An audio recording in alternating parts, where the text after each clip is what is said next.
Even before this session begins, we all in this room know that this has been a topic that has been a thread throughout the conference, starting with Wednesday night when DCI David Petraeus emphasized just how the growing importance to our country of our economic competitiveness. This is also a topic that is close to my heart, having been an economic officer in the U.S. Foreign Service for 2.5 decades.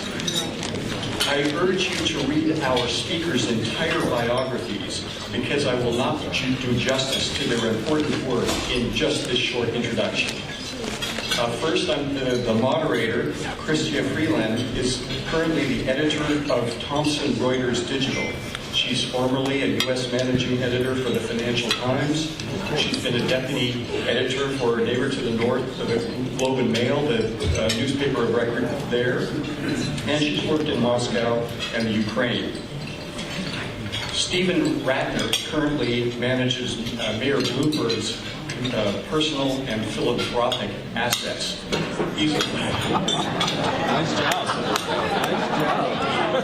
a former New York Times economic correspondent and managing partner in a private equity firm.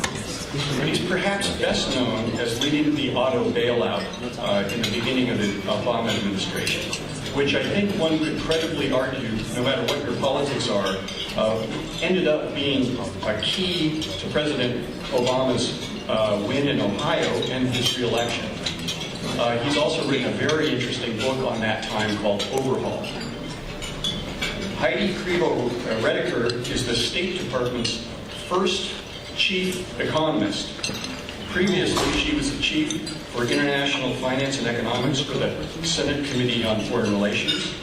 She's also spent 2 decades as a senior investment banker in Europe. I'm delighted to look at, I know we are all looking forward to a very stimulating discussion. Thank you.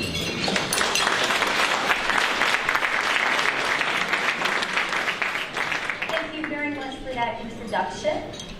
Lori has said to me that since we started a bit late, provided it's okay with our speakers, we'll run a little bit late, maybe 5 or 10 after 2. I am going to ask them questions for about 40 minutes and then throw the floor open to you. So get your notebooks out and your questions. You can drill them in a moment. Before starting, Lori asked me to set the frame a little bit and to talk just for a moment about the U.S. competitiveness and the U.S. economy in a global context.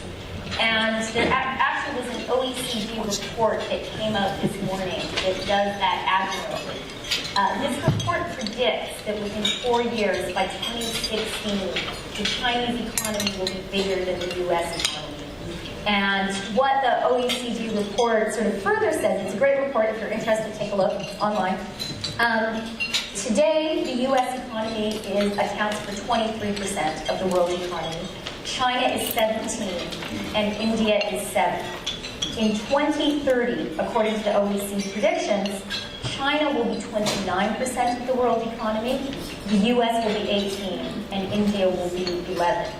And those are, I think, really worthwhile numbers to keep in our minds as we talk about U.S. competitiveness in the world economy, because we're entering this entirely new era where the U.S. is going to be a big player in the world economy, but no longer preeminent, the very largest one. And I think that brings real challenges and requires a whole new way of thinking. So, my opening remarks. Steve was introduced, I think quite rightly, as a guy who I hope is getting cases of champagne and bouquets of flowers from the White House. Because on certain readings, you could say, you know, he's the guy who got the president reelected. That means, I believe, he has great insight into what Obama's second-term economic policy will be. And the big question on the agenda, which I think certainly will have tremendous bearing on the U.S. domestic economy and therefore U.S. global competitiveness, is the fiscal cliff. So, Steve, Paul Krugman advised the president this morning to just say no. What's the president going to do? Let me get my phone out and I'll find out for you. I do find it amusing that whatever you and the previous speaker said of him, everybody laughed. So I don't know whether what that says about my credibility. I don't know what the president's going to do. I guess he's speaking 1:30. Heidi and I were discussing before, and we'll get some sense of tone and words as to where he's going. Where he's coming from, I would simply say that I disagree with Paul Krugman. I think it's great the president won. I was for him. I did more or less everything I could do to help him. I think he got a mandate. I think the country has spoken in terms of what kinds of fiscal policies it wants. There was a lot of commentary during the election about how neither candidate put forward a very clear, specific set of policy agendas for the coming 4 years. And there's some truth to that, but they both made very clear what the broad outlines were going to be of their policies in a whole number of areas, including fiscal policy, the balance between tax increases or taxes and spending to achieve fiscal balance, who would be able to bear the burden of it, and so on. So I think the president is quite right to say he won, Mitt Romney lost, and therefore his vision for what fiscal policy should be, which is that solving our fiscal problem can require both revenue increases and spending increases, that it's okay to have spending decreases, that it's okay to have spending decreases, we're holding down the rate of growth more accurately, be the bigger part of the package than what you do on the revenue side, but the revenues have to be a part of it, and that those revenues should come heavily from the people who can afford to contribute them. I'm sure we'll talk about income inequality before we're done here, but the people who make over $250,000. So I think the president is right to insist on those principles, but we also have to remember that Republicans control the House, they have a blocking position in the Senate, and the most important thing is not just to avoid the cliff. We could avoid the cliff with one voice vote on the Hill of simply kicking the can down the road, we'll extend everything, the cliff goes away. But nobody, I think, wants to do that, which is why this has become so important. And I think in order to get a resolution that really does address in a very fundamental way our fiscal outlook, you need to have compromise by both sides. We need something that looks like Simpson Bowles, something that involves about $4 trillion of savings over the next 10 years, and something that would most importantly address entitlements, which have to be on the table, and stabilize the rate of growth of debt to GDP. We've gone over 70% now, we're 65% a few years ago. That's the right metric that we should be looking at for a successful budget deal, one that would stabilize that roughly at its current level. So the last time the president tried to reach this kind of compromise you're describing, Steve, he didn't seem to find a lot of give at the other side of the table. Is that changed? First of all, there are different interpretations and different reports as to what each side was willing to do. I think that, as I understand what happened about 13, 14 months ago, the summer of 11, there were a lot of unfortunate, almost non-serendipitous things that happened that just got it off track when they were, in fact, very close. No, I think Boehner has been very clear. I think revenues are on the table. They're, at the moment, drawing a line on tax rates, but life is filled with compromises. We'll see where that goes. And so, no, the last time you're right, it didn't work. We weren't facing quite the same set of circumstances we're facing today. And so I'm cautiously optimistic, although I will also just say, lastly, that people sometimes say, okay, there's either a deal, it looks like Simpson Bowles, or we go over the cliff, or there's nothing. There's everything in between $0 and $4 trillion. We could end up with all kinds of outcomes that may be less than I would like, maybe less than all of you would like, but or at least something. I'm hoping it's more over here, but I don't know. And Steve, so we are gathered here to talk about U.S. global competitiveness. How important is resolving these issues to the American position in the global economy?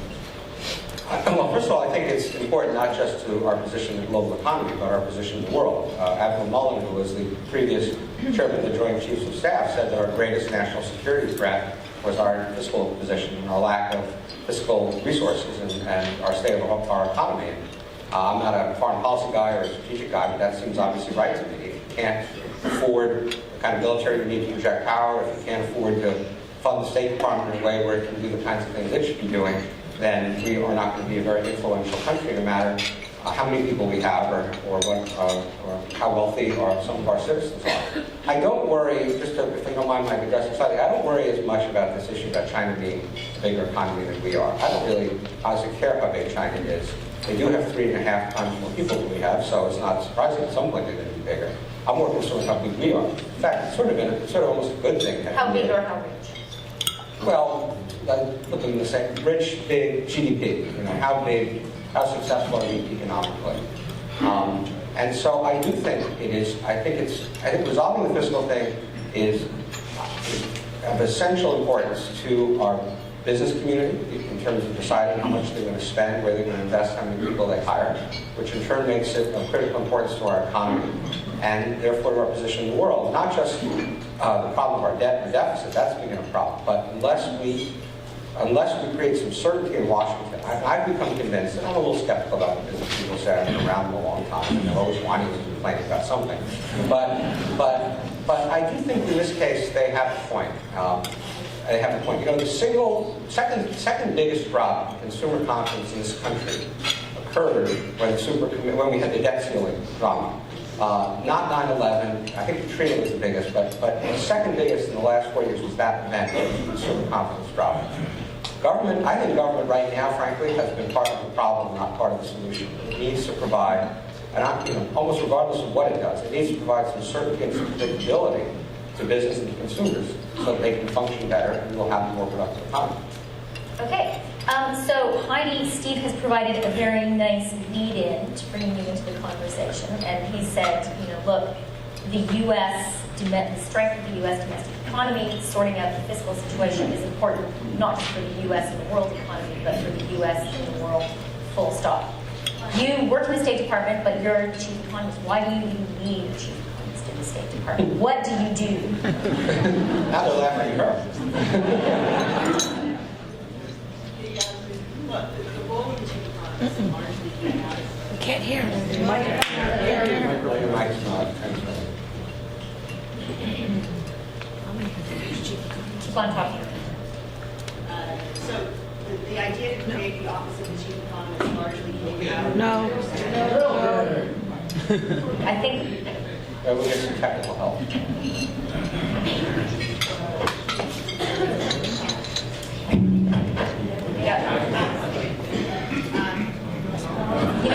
can try it closer to.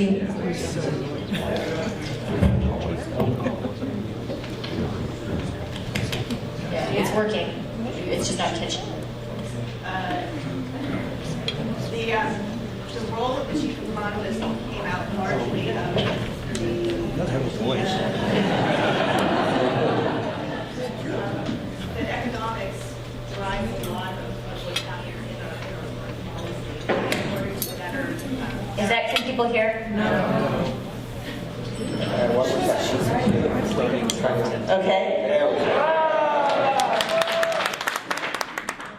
So I'll start again. The role of the chief economist came largely out of the understanding that economics is driving many of our foreign policy issues right now. A lot of people go back to the 2009 statement that Admiral Mullen made about the fact that the debt and the deficit were our leading national security concern.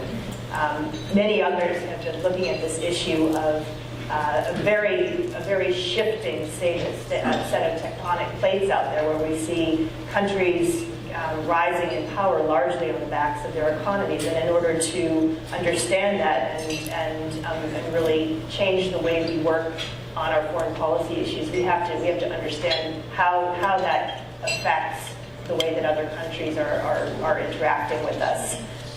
Secretary Clinton has embarked on a massive campaign within the State Department called Economic Statecraft, of which this office is part. And there are two main pillars of it. The first is one that the State Department needs to be part of domestic economic renewal. So we have over 200 embassies, boots on the ground, and that we need to be using those embassies much more effectively to support the National Export Initiative, to do something that is very different for the State Department, which is look at ways to attract inbound foreign direct investment, which is, as a country, if you're looking at areas of competitiveness, it brings home to roost a lot of the the questions that I think we've been discussing the past 2 days about education, about infrastructure, tax, regulatory, all of the issues that are wound up in our own competitiveness, or what foreign investors look at when they want to invest in the U.S. or Canada or any other place in the world. So our embassies are very much focused on the commercial diplomacy aspect, from the ambassadors on down. The second part of it is really a much softer, nuanced approach, which is how do we use tools and think differently about the way that economics is shaping our foreign policy. And that is something that the Secretary has done an enormous amount of deep thinking on. We're looking at ways that we train foreign service officers, the types of things that we want them to engage with on longer-term strategic issues, rise of the global middle class, what that's going to mean for the way that we engage bilaterally, multilaterally. There are all sorts of issues that are wrapped up in how economics drives foreign policy. State capitalism is another very good example, and it's something that we spend a lot of time thinking about. So I'd like to ask a follow-up precisely about state capitalism. You've talked about this very ambitious and I think really original idea of creating this agenda of economic statecraft, bringing them into the center of foreign policy, but you are engaging with countries for whom doing that is much simpler, like China, like Russia, the state capitalist countries, where your company is your arm not only of foreign economic policy, but of foreign policy full stop. How do you operate in a world with players who are operating under these very different rules? Well, it's something, we do spend quite a bit of time thinking about this. It's not all about China. There are issues with other countries like Russia. But not just those two. And the lines are really blurred in terms of where the state ends and where capital and corporate interests begin for many countries.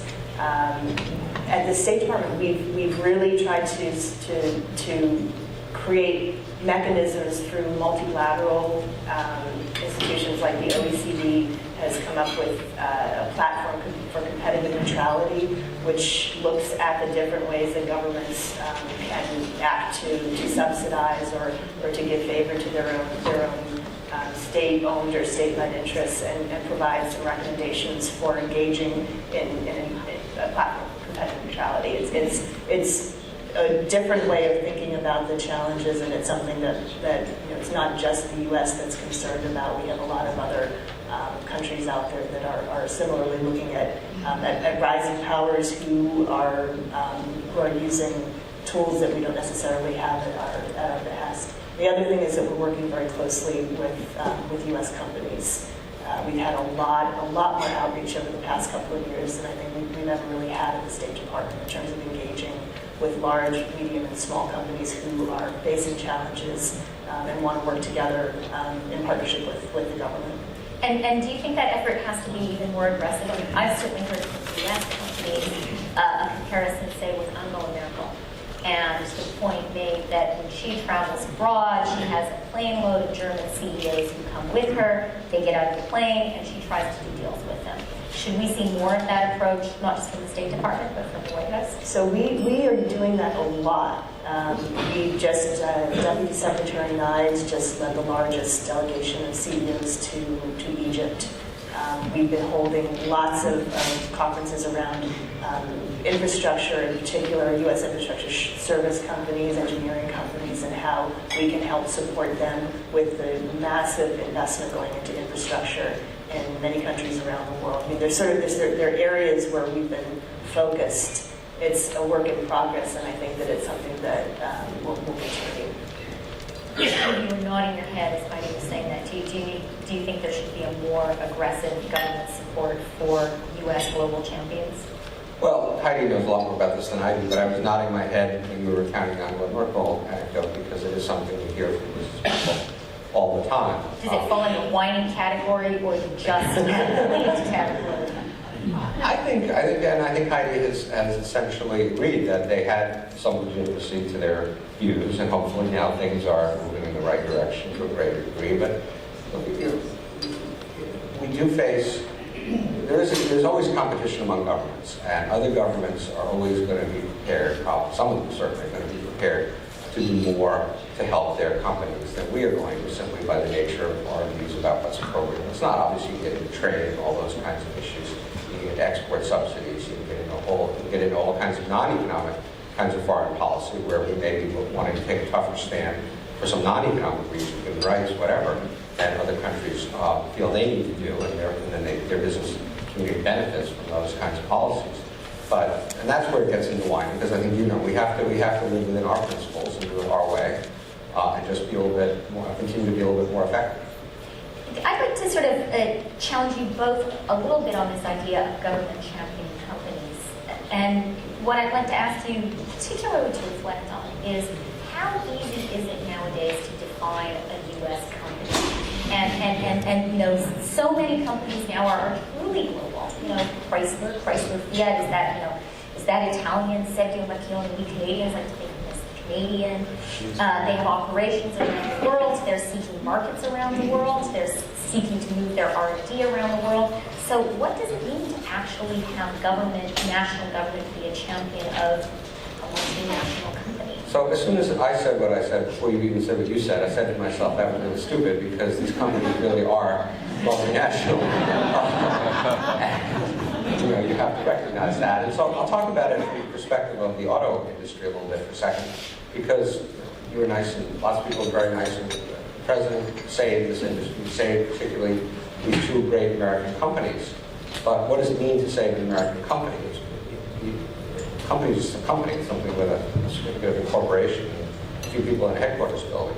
The real question is, do you save the jobs, and where are the jobs? And so you could make an argument from our point of view, the president and people in the State Department, whatever, should spend as much or more time around the rest of the world trying to get companies from other countries to come here and bring jobs here, as we do spending time helping General Electric sell more jet engines to Egypt or someplace. And so that is a really important distinction. And when you look at the auto industry, what I have said to people is, yeah, we saved two great companies, but did we save the jobs? Because the global competitiveness, if you want to segue into that subject for a second, the global competitiveness issue that we face in manufacturing, but increasingly it will spill into services, is real. And this, you do hear a lot of whining about this too, but I saw this, and I spent most of my career working with media and telecoms companies. I was not a manufacturing guy. And so when I started getting involved with autos, it really opened my eyes to the competitive issues that we face in manufacturing.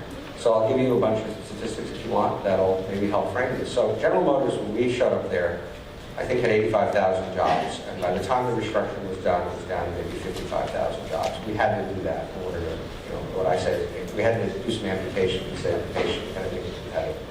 But if you look at Mexico, General Motors headcount is actually up over the last 4 years. And certainly in other parts of the world it's up as well, because General Motors has to compete globally. Therefore, it has to be willing to source its labor wherever it is the most cost effective.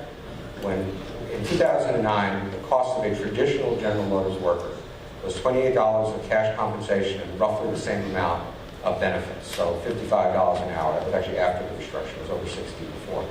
In Mexico, General Motors paid $7 an hour total comp. In China, $4.50 an hour. In India, $1. Same company. And the productivity in Mexico today is at least as high as it is in the U.S. Some GM people would tell you higher. Productivity in China is certainly very high. I've been to the plant in Shanghai. It's exactly like a plant in Michigan. They don't export from China here at the moment, but that may change someday. So what you see happening is this relentless pressure on our wages, because if we want to save the job, it's really it's just a huge conundrum, which is that we can save the jobs, but at what price? And the price is wages. And so today, when General Motors hires most of its new workers, they get paid $15 an hour plus or minus in cash, plus about the same benefits. That's $30,000 a year. Those are not great middle-class jobs. Those are lower middle-class jobs at best. Volkswagen, here's an interesting anecdote for you. So Volkswagen opened a big plant in Chattanooga a couple of years ago, 2,000 jobs. Their first plant in the U.S. is one they had in Pennsylvania 30 years ago. It didn't work out for them perfectly. And they got a huge number of incentives from the state and the city of Chattanooga to come here. Big celebration. All the electeds showed up. Huge number of applications for these 2,000 jobs. Every one of those 2,000 jobs started at $14.50 an hour. They've since gone up a little bit from there. And so the kind of dirty little secret about that plant is that in part, Volkswagen came here because we were the low-cost labor provider compared to Germany. And they could build cars here more cheaply than they could back there. And so we got 2,000 jobs, but we got them at a high price. And that is something that I don't have. We're talking about education and training and all these things. I don't have a silver bullet by any stretch of the imagination. But it is one of the 2 or 3 things about our whole economic picture that I most worry about is that part of competitiveness.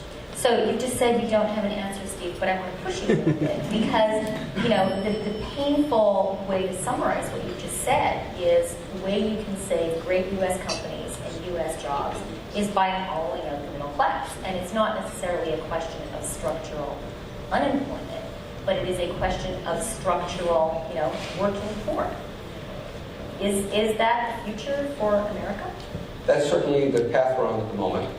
When you look at the at incomes and what's happening in this country, incomes, median family incomes in real terms are 7% lower now than they were in 2000. In the 2005 so-called recovery, they never got back to where they were in 2000, the first time that's ever happened. They're still going down even during this economic recovery. In Ohio, where I went on behalf of the president toward the end of the campaign, the job situation is very good, unemployment 7%, but the incomes which used to be at the national average are now materially below the national average because they have so much manufacturing, and the new people who get hired at so much of a lower rate. So that's exactly where we're headed, and the question is, do we have a solution, and do we have the national will to implement that solution?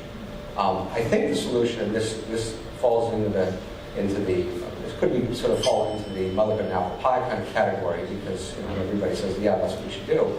But I don't have a better idea, is to do what we've done reasonably successfully for 250 years, which is to move our economy toward the new jobs that require higher skill levels, higher intellectual content, and therefore we can be more competitive and they pay better. So if you look around, you say, what industries are we world leaders in? We're still world leaders in IT, and in media, and such kinds of high-skilled manufacturing like airplanes, although we're starting to make airplanes in Mexico. And we're world leaders in financial services. And this may sound like me promoting my own industry, but I think we should be encouraging financial services, not trying to tear it apart. So so the solution is clearly more education, more training.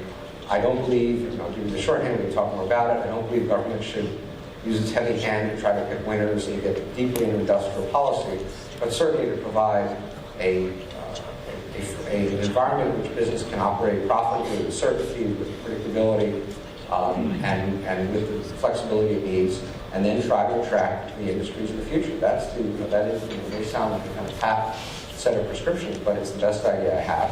I don't know, as I said, if we have the national will to implement it, and even if we did, it would take it's a long, slow process.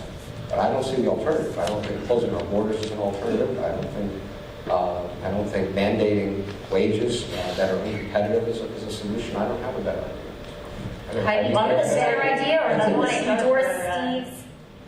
Where you started, which was with the foreign direct investment, and what we should be looking to do is to try and really attract further foreign direct investment. Foreign-owned companies already provide about 5 million jobs in the U.S., and they tend to, your story aside, tend to be fairly high-paying jobs, relatively high-paying jobs. They tend to be more weighted towards the manufacturing sector. And so to the extent that we haven't really, on a national scale, or at least at the federal government level, come up with a systematic way of trying to promote ourselves as a destination for inbound investment. And there are certainly a lot of reasons beyond the cost of labor that companies look to invest here, and that has to do with education level. It has to, with challenges aside, we have some of the top educational institutions in the world.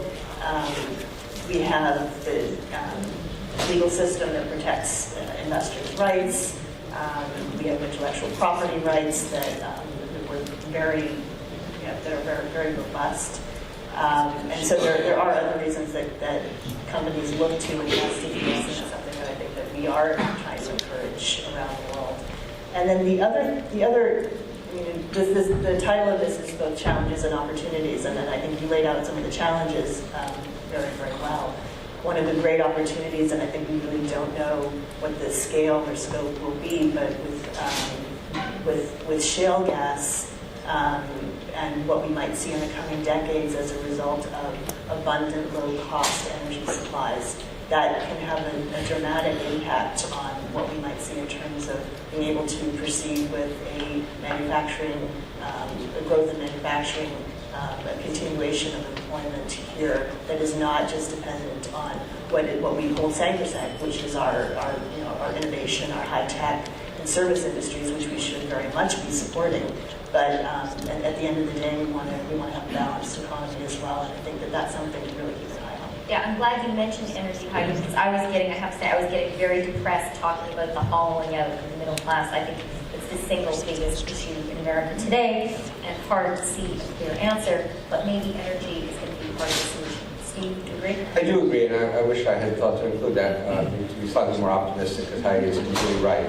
It is a great thing that is happening to us in terms of the availability, particularly low-cost natural gas, where, as you know, it's not a worldwide commodity, so it has to essentially be used where it's produced, which means that if you have as much of it as we have at the moment, the price is low relative to the cost of oil on a BTU basis, and therefore we actually, as Heidi was implying, we can attract energy-intensive manufacturing. It's already starting to happen to North Dakota, to Eastern Ohio, to wherever, to take advantage of it.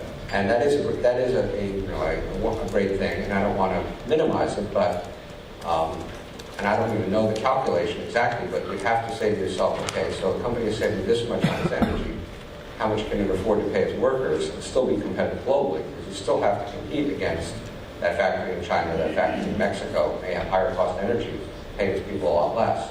So I think it's a great thing, but I just want to also be, I guess, a little more cold-eyed about it in terms of how far it takes us. And I think realistically, manufacturing is going to decline as a share of our economy, just the way agriculture has declined as a share of our economy, even though we are still the world's largest food exporter, I believe.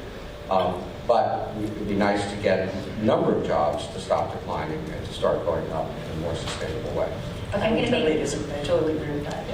Yeah, I'm going to make a positive energy point to you, Steve, and then ask a less positive question. The positive point is when it comes to actual extraction, those are high-paying jobs because you can't outsource them. And so I think that is one area where you are seeing wages actually going up. Having said that, is energy, do you worry that this is going to become a really divisive issue in your party? Because there is a wing of the Democratic Party that is pretty anti-fossil fuel per se, and is not greeting the discovery of these new sources of fossil fuels. Natural gas, not so bad, but there's oil that's being found too. Some of the techniques for extracting it, like fracking, are not an environmentalist's favorite thing. So are we going to start to see some tension within the Democratic Party between the people who are welcoming this as a source of jobs and economic growth and the environmental wing of the party that says, oh no, we want to get away from fossil fuels? Well, I don't have any particular insight. Your guess is as good as mine. I guess I would say a couple things. First of all, the environmentalists have taken a very sharp, including my boss, Mayor Bloomberg, very sharp aim at coal, and have succeeded, I think, and are succeeding in really reducing coal's role in our energy picture. And I think that is the fossil fuel they see as the most worrisome from an environmental point of view. Then you get to oil, which has some set of issues, but gas is much more environmental. Put aside extraction, the use of gas, while it does involve some release of CO2 and whatnot into the atmosphere, it is much more environmentally friendly than any other kind of fossil fuel. So I think, as you said, the focus is on the extraction side of it.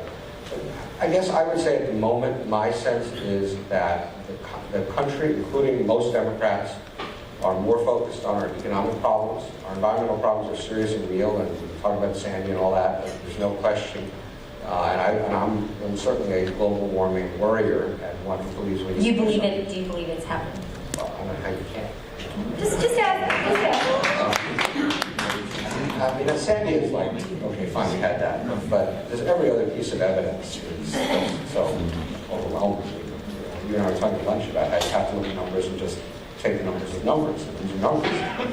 whether it's temperature or sea levels or any of that stuff. So you can't not believe it. But I do think, well, I don't think probably anybody believes that we're not in global warming. Right? There are a few. Still say that. But look, I do think that everything is, these are balances, right? You can have a zero tolerance policy on any environmental damage, and people have no economy and no jobs. You can just sort of let everybody run wild, and we'll all be underwater or unable to breathe or something. And you have to find balance. And I think right now we're actually a pretty good balance in terms of people's awareness and concern about climate issues, but still allowing these new sources of energy to go forward. And I do think with unemployment still at 7.9% and all the economic issues we talked about, I do believe that with a lot of controls and whatever, that these new energy sources are going to continue to be developed, and I think that's a good thing. Okay, I'm going to ask Heidi to make a final comment on the environment and then throw it open to everybody here, so get your questions ready. Okay, so Heidi, the environment clearly a global challenge, clearly part of foreign policy. How does it fit into economic statecraft? It fits into a lot of different things that the State Department's working on. What we, as a relatively new office of 7 months and only a few people have been working on are much more of the geographic priorities that the Secretary has highlighted. So I probably would be the best person to speak to the State Department's view on a whole host of environmental issues. I spent a lot more time on the Eurozone, on Tunisia, Egypt, on the U.S.-China relationship, to Asia. I mean, there's a bit of a list from an economic analysis perspective that we tend to spend most of our time on. Okay, I would like to ask you about all of those subjects, but maybe everyone else would like a chance to do that too. So, questions? I think there's a mic here. Is there another mic?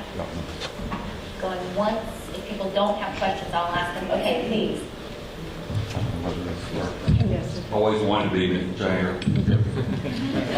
Well, Wayne Ward, World Press Council of Atlanta. One of the things that we observed, both in the Atlanta environment, but just looking at the global companies that are based there, has to do with our competitive advantage is in collaboration.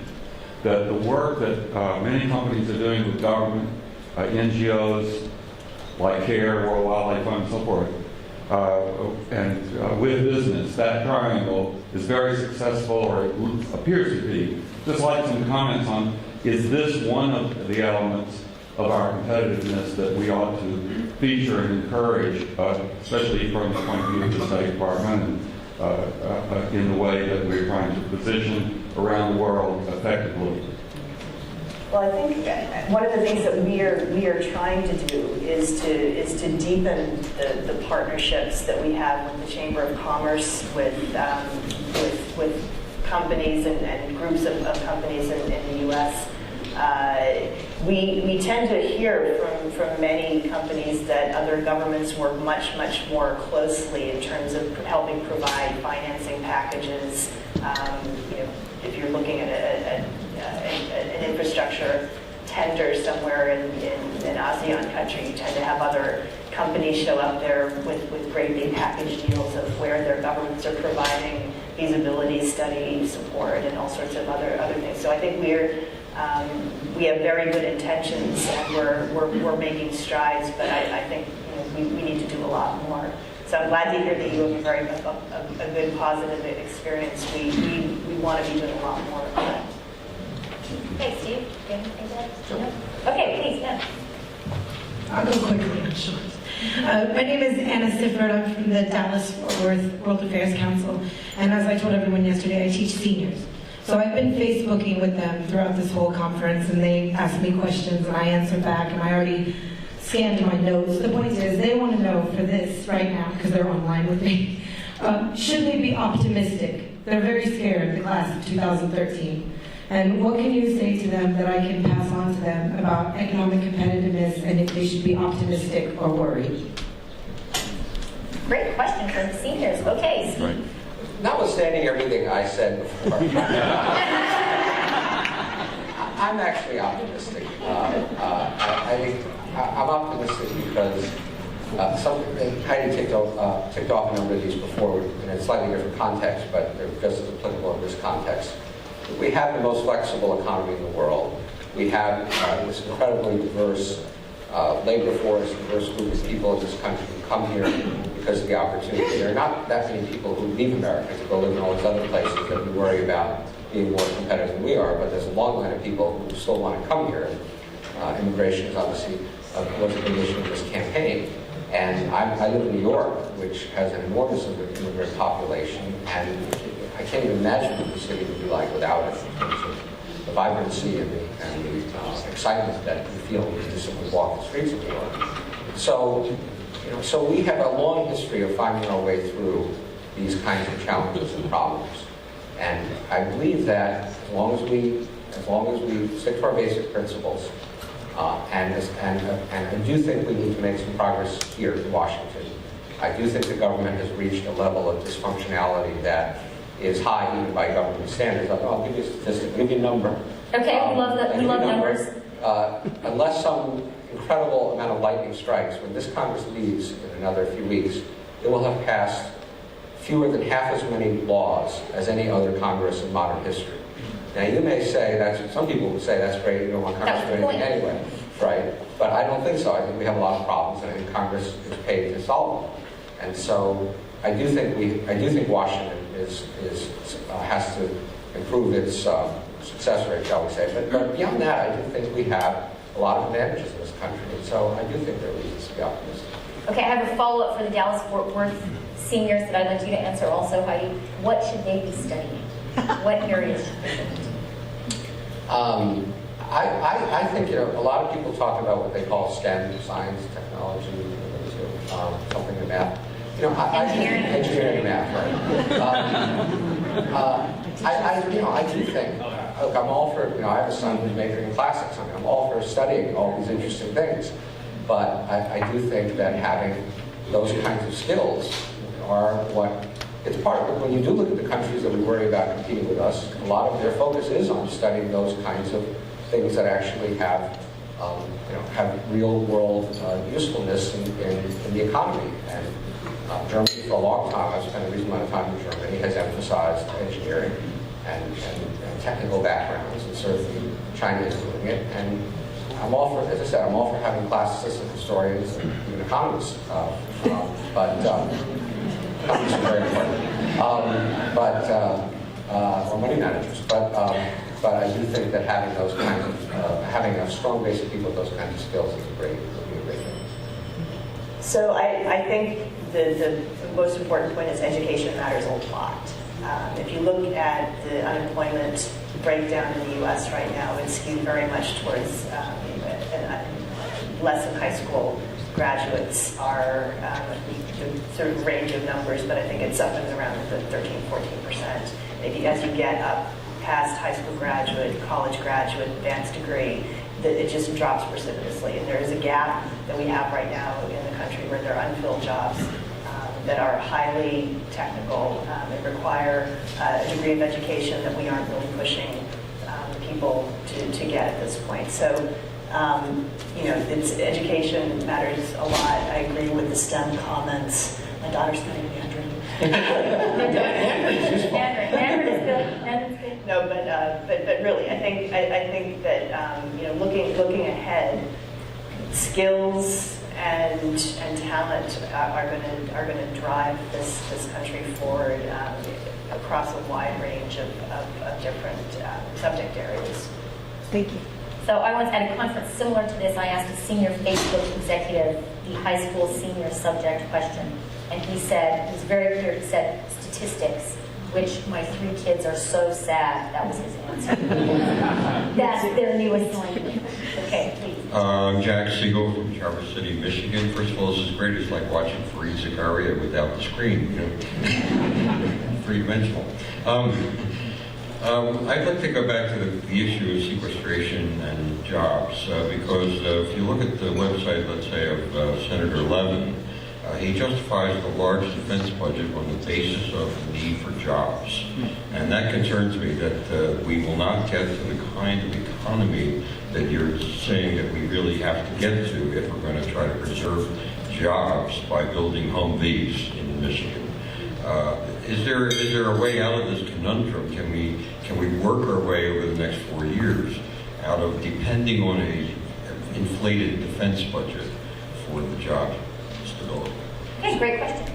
So I guess I agree with you, I guess, up to a point anyway, in the sense that it is one of the things the government does not do, well, many things the government does not do well, is distinguish between different kinds of spending and what impact they have on the economy. The government does not keep its books in any way that resembles the way companies keep their books, and so it all sort of gets lumped together as spending, and all spending is not alike. Some spending helps the economy grow, and I know at some point we were going to get, because we didn't get this, so I'll mention it now, to infrastructure, research and development, which have been squeezed to smaller and smaller percentages of the federal budget. Infrastructure has gone from 1.2% of GDP to 0.2% of GDP over the last 50 years as a percent of government spending. It's being squeezed down and down and down by a bunch of things, including entitlements. Defense is one of them. So we need defense. I'm not a defense expert. I can't say what the right level of spending is on defense. But what I can say as a sort of economics guy is defense spending is not investment. It doesn't add to productivity in this country. It doesn't add to investment in this country. It's something you have to do because we have to protect ourselves. But nobody should confuse defense spending with a way to grow an economy. That's not how you grow an economy. You do it for other reasons. So I just think it would be also great as we get in all this budget stuff and sequestration, as you said, if we could be more clear-eyed in terms of what the impact is of different kinds of spending on our long-term economic prospects, as well as on simply creating some jobs in the short run. Heidi, you want to add anything to that? I think I'll leave it. Heidi's not going to hear that issue. I will put in an extra plug on the infrastructure front, though, because I think, in addition to, we have some sizable challenges. The American Society of Civil Engineers, in their 2009 report card of U.S. infrastructure, gave us a D and said that we need about $2.2 trillion of investment over the next 5 years, starting in 2009. The numbers are staggering in terms of actually funding infrastructure. It's not just a challenge for the U.S., it's something that as you look around the world with rising middle class, rising demands, rapid urbanization, infrastructure demands and infrastructure investment demands far surpass anything that federal budgets and local budgets are going to be able to support. So looking for creative ideas to do public-private partnerships or to be able to channel large pools of capital into funding infrastructure is going to be one of the primary challenges of the next decade. Okay, it's already a little bit past 2, and I see Lori looking at me with a certain hawkish intensity. So what I'm going to propose is everyone who is standing up, that's 4 people, ask your questions. We'll take all 4, and then I'll give Steve and Heidi a final chance to do a sort of smorgasbord answers. So please, sir. Okay, thank you. I'm James Allen with the Colorado Springs World Affairs Council, Colorado. My question has to do with healthcare as it relates to competitiveness in the world. I have a mystery to ask you first, to consider, and then a question. The mystery is that if you read T.R. Reid's book, The Healing of America, came out in 2010, I believe, he makes the observation that as a percent of gross domestic product, our healthcare runs 17-18% of GDP. If you look at it in Western European countries or Canada, the healthcare cost as a cost of GDP in those nations is more like 7, 8, 9%. You could almost say there's a 10% difference in GDP between those two figures, or the comparison anyway. And so the mystery, or part of the question is, why didn't the U.S. Chamber of Commerce or other business groups make more medicine about the fact that we're hurting ourselves from a competitive point of view to not have more efficient or more cost savings, more cost-effective healthcare program in our country? And then more pertinent question in terms of where we go from here with Obamacare coming down the pipe, and will we be able, under the new Healthcare Reform Act, to be able to foresee that by broadening the base and having 44 million more people covered with health insurance, we will be able to bring down the cost so that we don't have 17% or 18% of our GDP going towards healthcare. So if you can comment on both those, or the latter one is more important than this one. Thank you. Okay, excellent question. Thank you, ma'am. Yes, Marty Jones from World Affairs Council of Jacksonville, and if you could comment on regulatory issues, and it seems like to the regulatory framework has stayed the same, where financial service companies have changed dramatically. For example, insurance is regulated by the states. There was no state insurance department that ever figured out what was happening at AIG. Nobody was doing it on the federal level. These structures haven't changed. It seems like too for competitiveness. This has been a pretty much a disaster. Could you comment on, in terms of regulatory environment and framework and the impact on competitiveness? Okay, thank you. Yes, my name is Lisa Falsco of the Alaska World Affairs Council. And something that's of great importance to us that seems very clear is that there's a lot of global opportunity and challenges in the Arctic.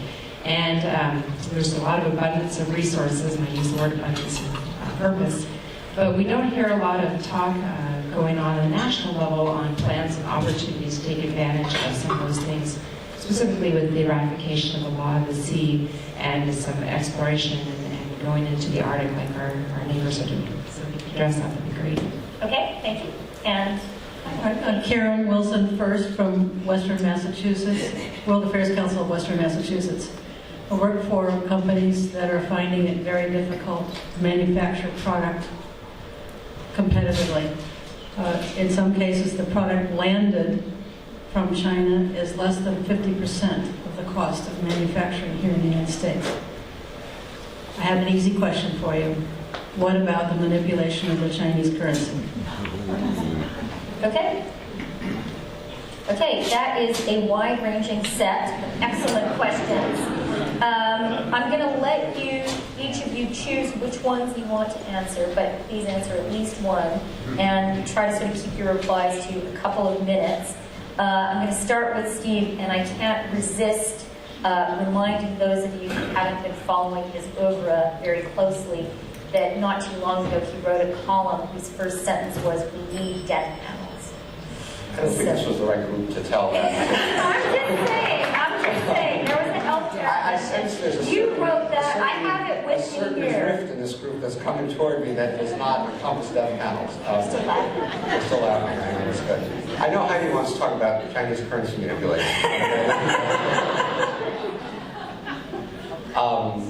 So since you said death panels, I'll start with that. So let me just say one thing. Healthcare, we could spend another whole hour on. So let me just say one thing. The point the question made about Europe spending a much lower percent of GDP is obviously correct. There's the gentleman back there.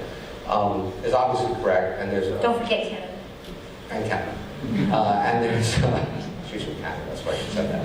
And there's a lot of reasons why, and there's certainly a lot of problems with our healthcare system.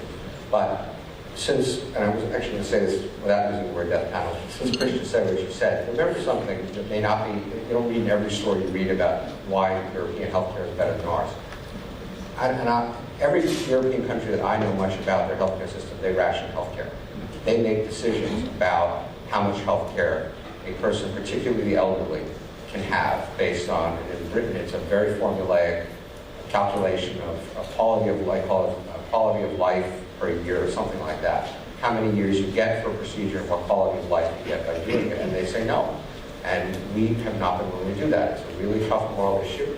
But right now, and we have a Medicare system in which a quarter of what we spend goes to people in their last year of life.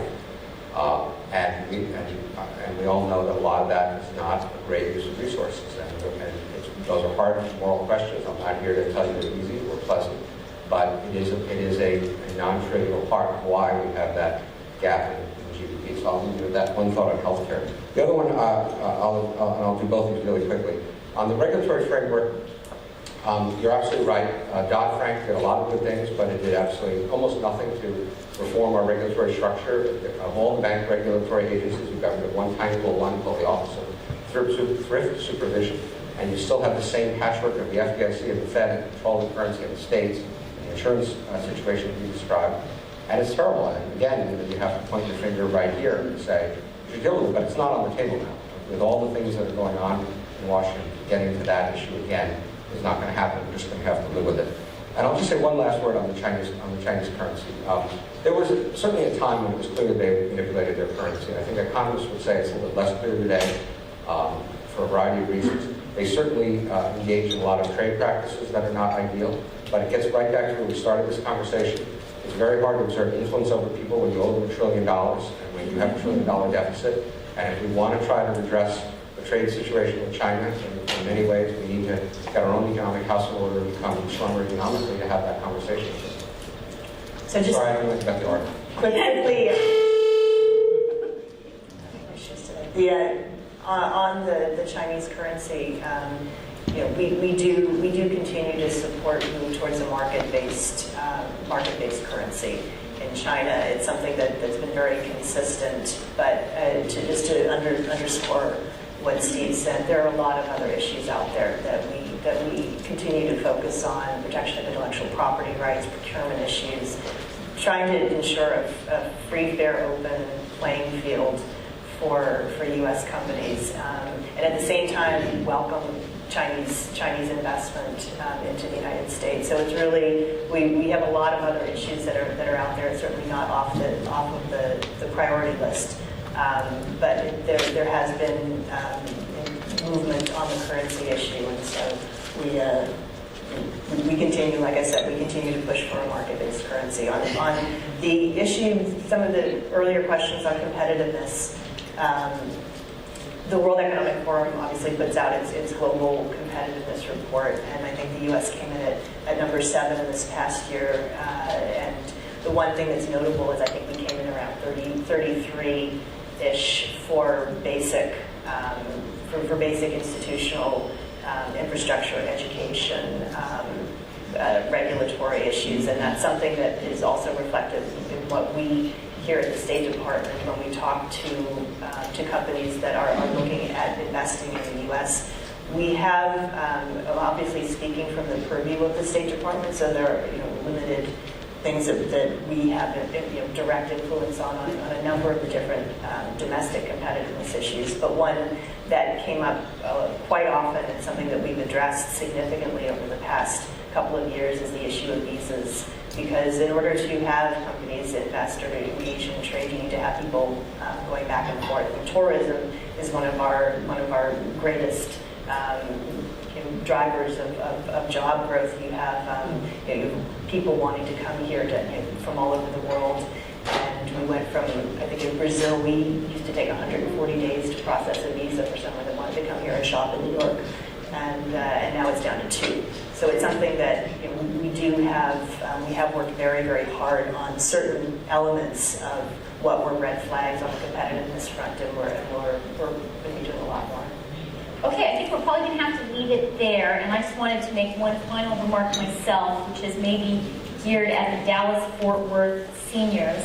The question about optimism, this past hour has made me much more optimistic. When I moderate events, I always sort of try to check out the hall and the audience and see how people are feeling. And I have to say, I am totally struck by the intensity of engagement today.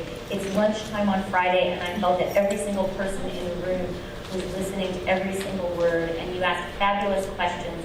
And I do think that national groups of intellectually engaged citizens are something that I, as a green card holder, happily living in New York, really admire about your country. And it's been a pleasure for me to be with you at lunchtime today. And thank you for